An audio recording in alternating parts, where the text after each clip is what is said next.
নমস্কাৰ বন্ধুসকল, আজি আপোনালোকৰ মাজত আৰু এটা নতুন ভিডিঅ' লৈ আগবাঢ়ি আছোঁ। বন্ধুসকল, যদি ভিডিঅ'টো ষ্টাৰ্টিং কৰাৰ আগতে আপোনালোকক এটা কথা কওঁ, যদি মোৰ চেনেলটো ছাবস্ক্ৰাইব কৰি লোৱা নাই তেতিয়াহ'লে ছাবস্ক্ৰাইব কৰি ল'ব। বন্ধুসকল, স্ক্ৰীণত যিবিলাক ছাগলী দেখা পাই আছে, এইটো চেলৰ কাৰণে হয়। বিটেল হয়, মেল ফিমেল বাৰে দুটা এটা ফিমেল আছে, ক্ৰছৰ এটা প্ৰেগনেণ্ট ফিমেল আছে, এটা দুটা ফিমেল আছে। তো বাকী স্ক্ৰীণত যিবিলাক ছাগলী দেখা পাই আছে চব মানে 6ৰ পৰা 7 মাহ 8 মাহ 10 মাহ 12 মাহ এনেকুৱালৈকে আছে।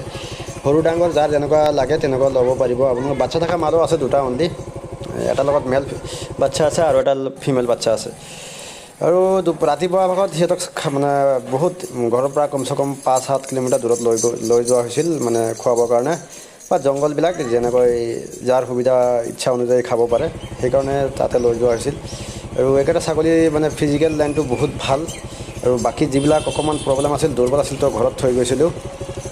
এতিয়া আদান্ততেই লাষ্টত মেল যিটো দেখা পাইছে আদান্তত বহুত ধুনীয়া কোৱালিটিত আছে। কমচে কম 40-50 কিলোমিটাৰৰ 50 কেজিৰ ভিতৰত হ'ব। আৰু এটা 4 দাঁতৰ ভিতৰত মেল আছে। আৰু বাকী ফিমেল যিবিলাক আছে ভাল বেয়াৰ মাজতো আছে, চবকেইটাই ভাল।